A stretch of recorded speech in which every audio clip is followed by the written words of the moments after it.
क्योंकि कई मरा बड़ा टोपी पहन ली टी शर्ट पहन ली भगत सिंह लिखवा ली तोलियो गिर ली गल में करता कि मैं पावी ही चेयरमैन है ब्लॉक समिति के। तो सबसे पहले तो मैं चेयरमैन साहब का दिल की गहराइयों से आत्मा से धन्यवाद करना चाहूँगा, क्योंकि हर नागरिक इसी भगत सिंह जी की सोच के अनुरूप अपनी सोच रखे। उन्होंने कहा कि भी बहुत अच्छा काम किया आपने, तो हम भी आना चाहते हैं, तो हमने ये दिन रखा। देखिए, अगर मैं यही कह रहा हूँ, हिंदुस्तान को अगर जिंदा रखना है तो भगत सिंह हमारे बीच में हमेशा चर्चाओं में रहना चाहिए। दंड दिया जा सकता है, पर शहीदों के प्रति कुछ गलत होता है तो आप सबका हम सबका तो खून खोलता है, पर उसको एक कानूनी दंड भी दिया जा सके बना पाते। इसीलिए 2013 में हमारी शहीद भगत सिंह ब्रिगेड ने ही RTI लगा के इसका खुलासा किया था। आपको जाके ज़रूर कहूँगा कि हरियाणा में बहल भी एक हमारा घर और गाँव है, भगत सिंह का घर और गाँव है। आज सर कई जगह आपका दौरा था और बहल के अंदर जो है शहीद आजम भगत सिंह जी की मूर्ति का सुंदरीकरण कराया, क्या कहना चाहिए आप? मैं इसके लिए चेयरमैन साहब विजय फोगाट जी को बहुत बहुत बधाई देता हूँ। और यहाँ इकट्ठे हुए सारे जितने भी भगत सिंह जी के चाहने वाले आज आए थे, उन्होंने फिर दर्शा दिया कि हमारा भगत सिंह हमेशा हमारे दिलों में ज़िंदा रहेगा, हमें प्रेरणा देता रहेगा और आने वाली पीढ़ी को। क्योंकि देखिए, मूर्ति सिर्फ एक पत्थर की मूर्ति नहीं होती, हमारी भारतीय परंपरा के हिसाब से वो एक विचारों की स्थापना होती है। तो मैं वही मानता हूँ, आज इनकलाब के विचारों की स्थापना यहाँ दोबारा अच्छे रूप में करी गई है और सभी को बहुत बहुत बधाई इस आयोजन के लिए। और आज जलियांवाला बाग का भी जो शहीद हुए थे लोग, उनका भी दिन है। 13 अप्रैल 1919 को भारतीय लोगों के ऊपर एक बर्बरता जनरल डायर द्वारा की गई थी। आज उनको भी, शहीदों को भी याद किया गया है। इसके लिए भी मैं सारे आयोजककर्ताओं को बहुत बधाई देता हूँ। आपने एक बात कही सर अपने भाषण के आखिर में कि मैं अपने घर जाकर अपनी माँ को बताऊंगा कि जैसा परिवार पंजाब में है वैसा बहल के अंदर भी। जी, बिल्कुल। मैंने जिस हिसाब से जागृति देखी, जिस हिसाब से सारे यहाँ पे लोग आए हुए थे और जिस प्यार और भाव से मुझे मिल रहे थे, मैं सच में, जैसे देखिए, हर नई जगह का एक अनुभव हर कोई अपने घर में जाके साझा करता है, ऐसे मैं भी अपनी माता जी को जाके बताऊँगा कि जैसी जागृति मैं यहाँ देख के गया हूँ, जो देश को प्यार करने की, शहीदों को सम्मान करने की, कि भाई अगर पंजाब में खटखट कला हमारा गांव है, तो मैं अपनी माँ को जाके ज़रूर कहूँगा कि हरियाणा में बहल भी एक हमारा घर और गांव है, भगत सिंह का घर और गांव है, कि वहाँ भी ज़रूर जाएं और वहाँ भी ज़रूर आएँ। सर 140 करोड़ जो भारतवासियों के मन में ये है कि हम कहते हैं, बार बार कहते हैं कि शहीद आजम भगत सिंह, लेकिन वो शहादत, वो शहीद का दर्जा जो है उसके लिए प्रयासरत आप और हम सब हैं, लगातार कोशिश जारी है। तो क्या लगता है, क्या मतलब आगे? बिल्कुल। इसमें दरअसल क्या है कि हमारे जब देश आज़ाद हुआ तो जो हमारे स्वतंत्रता सेनानी जो गांधीयन मूवमेंट में शामिल थे, उनको तो सम्मान में फ्रीडम फाइटर सर्टिफिकेट दिया गया, ये बहुत अच्छी बात है, उनको देना भी चाहिए था। पर जो हमारे देश में शहीद हो गए थे, उनकी हम सूची नहीं बना पाए थे। इसीलिए 2013 में हमारी शहीद भगत सिंह ब्रिगेड ने ही RTI लगा के इसका खुलासा किया था और हम लोग प्रयास कर रहे हैं। सारे लोग उनको शहीद आज़म कहते हैं, भगत सिंह जी को दिल में है ना, तो हम लोग चाहते हैं कि एक वैधानिक रूप से भी शहीदों की सूची तैयार की जाए, जिसमें भगत सिंह जी, राजगुरु, सुखदेव, उधम सिंह, जितने भी हमारे क्रांतिकारी लोग शहीद हुए हैं, उनकी एक वैधानिक सूची बना के शहीद का दर्जा दिया जाए, ताकि कई बार कोई अगरिमा में कोई कृत्य होता है इन शहीदों के प्रति तो उसको दंड दिया जाए। जैसे हमारे नेशनल सिंबल्स के लिए कानून बनाया गया है, हमारे नेशनल एंथम के लिए कानून, अगर इसकी कोई अवहेलना करता है या अगरिमाएँ करता है तो उसको दंड दिया जा सकता है। पर शहीदों के प्रति कुछ गलत होता है तो आप सबका हम सबका तो खून खोलता है, पर उसको एक कानूनी दंड भी दिया जा सके। तो इसके लिए हम लोग चाहते हैं कि वैधानिक रूप से शहीदों की सूची बनाई जाए, जिसके लिए हम प्रयास करें। और हम आज के युवाओं के लिए शहीद भगत सिंह जी के विचार कितने इंपॉर्टेंट है? बहुत ज़रूरी है। देखिए, अगर मैं यही कह रहा हूँ, हिंदुस्तान को अगर ज़िंदा रखना है तो भगत सिंह हमारे बीच में हमेशा चर्चाओं में रहना चाहिए। हमेशा के लिए अगर भगत सिंह जी रहेंगे तभी हमारे युवाओं को सच्चा रास्ता, नहीं तो हमारे युवा क्या करेंगे, मतलब ही बनते रहेंगे। त्याग की भावना हमारे उन युवाओं के मन में से निकलती जाएगी, देश प्रेम की भावना निकलती रहेगी। तो उसको दूर करने के लिए हर समय भगत सिंह जी का गुणगान होना चाहिए। और भगत सिंह आज क्या होते, हमेशा युवाओं के मन में सवाल रहता है, या हमेशा समाज कहता है आज अगर भगत सिंह होते तो क्या करते। आज अगर भगत सिंह होते तो पर्यावरण के खिलाफ एक संघर्ष करते और पेड़ों को लगा रहे होते। जहाँ पे कई चूँकि बस्ती हो, जहाँ पे कोई मोहताज है शिक्षा से, वहाँ जाके शिक्षा मुहैया करा रहे होते।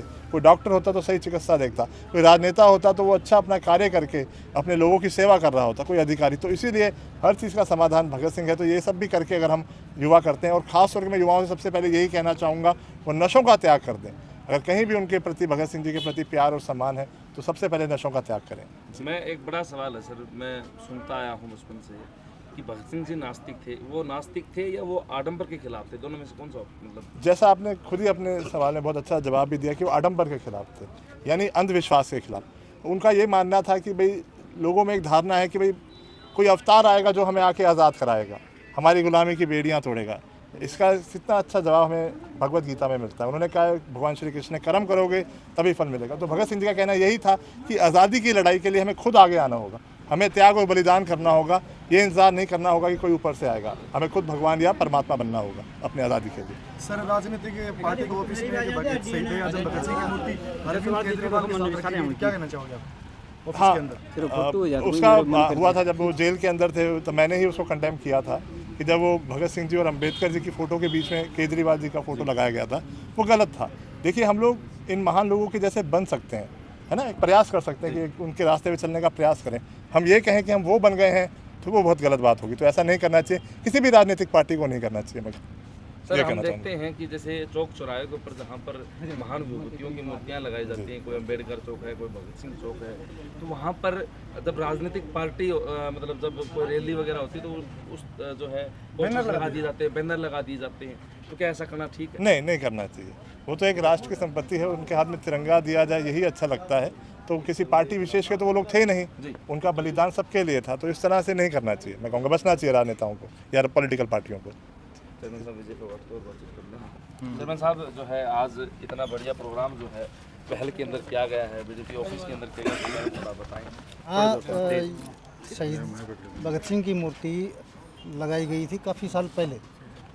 तो ये जगह जो है, इसकी चार दीवारी वगैरह कुछ नहीं थी, यहाँ के लिए मूर्ति लगाई गई थी। हमने काफ़ी दिन इसके प्रयास करने के बाद हमने सोचा कि भाई इसका नवीनीकरण अगर करवाया जाए, ये जिम्मेवारी भी बनती है भारतीय नागरिक होने के नाते। हर इंसान की जिम्मेवारी बने शहीदों के प्रति अपना 100% कार्य करना। तो उसी के अनुरूप हमने समिति से ये कार्य करवाया है। तो आज जो है सर, मतलब भगत सिंह जी के पटपोत्तर मतलब काफ़ी पीढ़ियों के बाद जो इतना लंबा मतलब ब्रिगेड उन्होंने बना रखी है, उनको आपने बुलाया, पूर्व मंत्री जेपी दलाल जी को आपने बुलाया और काफ़ी अधिकारी और भी आए थे। तो उनके बारे में थोड़ा बताएं कि किस प्रकार जो है आपका संपर्क हुआ और उनको आपने ये जो हमने समिति ये जो काम करवाया है, इसका किसी बच्चे ने सोशल मीडिया पे फेसबुक पे डाल दिया, तो उनको देख के यादविंद्र जी का मेरे पास फ़ोन आया था। तो उन्होंने कहा कि भी बहुत अच्छा काम किया आपने, तो हम भी आना चाहते हैं। तो हमने ये दिन रखा, जलियांवाला बाग जो हुआ था, जी जी, तो उसी उपलक्ष्य में हमने ये दिन भी, उसी के मंत्री जी से भी बात हुई तो उन्होंने बड़ी खुशी से कहा कि भाई हम ज़रूर आएंगे, आप प्रोग्राम की तैयारी करो।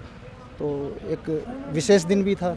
आप एक अपील और करें सर कि जिस प्रकार आज इतनी बढ़िया जो है प्रतिमा लग रही है, साक्षात ऐसा लग रहा है खुद भगत सिंह जी खड़े हैं, तो जब भी कोई यहाँ से गुजरे तो वो इनके आदर्शों को भी लेके चले साथ में। वो जो चीज़ें ये सिखाना चाहते थे, जो समाज में बदलाव लाना चाहते थे, वो चीज़ें भी हम अपनाएं। मैं तो यही कहना चाहता हूँ कि हर नागरिक इसी भगत सिंह जी की सोच के अनुरूप अपनी सोच रखे और इनके बताए आदर्शों पे चले। और सर, आज के दिन हम देखते हुए नशा बढ़ गया है, जैसे जो छोटे युवा जो हैं तो उनके अंदर नशे के गिरफ्त में आ चुके हैं, तो उनके लिए थोड़ा आप संदेश दें कि नशा बहुत बुरी चीज़ है, हर इंसान को इससे बच के रहना चाहिए। भाई साहब, गले में पीला पट्टा लेके आप निकलते हैं, आवाज़ में बहुत ज़्यादा दम है, आप क्या कहना चाहेंगे आज इस कार्यक्रम के बारे में? देखो, आज का जो कार्यक्रम था उसके आयोजक थे विजय फोगाट जी, जो बहल के चेयरमैन हैं ब्लॉक समिति के।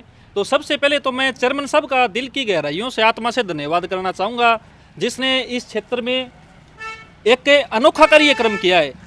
क्योंकि बिल्कुल कोर्ट परिसर के सामने एक चौक का निर्माण करना, और देखो कितनी अच्छी सोच है हमारे चेयरमैन साहब की कि इन्होंने अपने शहीदों के लिए आदर्शों के लिए एक ग्रांट जो यहाँ लगाया है। मैं उसके लिए विशेष तौर पे आत्मा से हार्दिक आभार और अभिनंदन करता हूँ अपने चेयरमैन साहब का।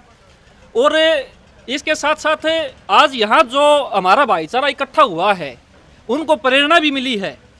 भगत सिंह के जो वंशज थे यादवेंद्र सिंह जी, वो आए हुए थे, और भी गणमान्य व्यक्ति, अच्छे अच्छे वक्ताओं ने यहाँ पे अपने विचार व्यक्त किए। एक विचार व्यक्त किया गया था कि भाई जब बहुत सारे युवा जो हैं वो पीड़ा अंगोछा जो है गढ़ में रखे हैं भगत सिंह ने मतलब याद करके, और एक ट्रेंड बन गया है, तो क्या, और उसके बाद बोला गया कि भाई उस पीड़ा पड़ने का एक अर्थ है कि वो करते हुए वो भार अपन कंधे पा जाए। तो क्या आप अपने आप को उतना सामर्थ्य मानते हैं कि आप पीड़ा अंगोछा उठ सकते? बिल्कुल जायज बात थी भाई उस वक्ता की, जिसने भी यह बात बताई है। क्योंकि कई मरा बड़ा टोपी पहन ली है, टी शर्ट पहन ली है, भगत सिंह लिखवा ली है, तोलियो गिर ली है गढ़ में, करता कि मैं पावी ही।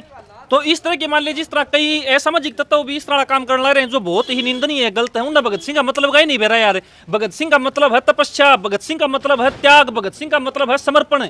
जिस भी व्यक्ति के मन के अंदर ये भावना होंगी वही भगत सिंह को समझ सकता है। भगत सिंह के पद चिन्हों पर चलने के लिए उसको पढ़ने की आवश्यकता है, उसके विचारों को समझने की आवश्यकता है।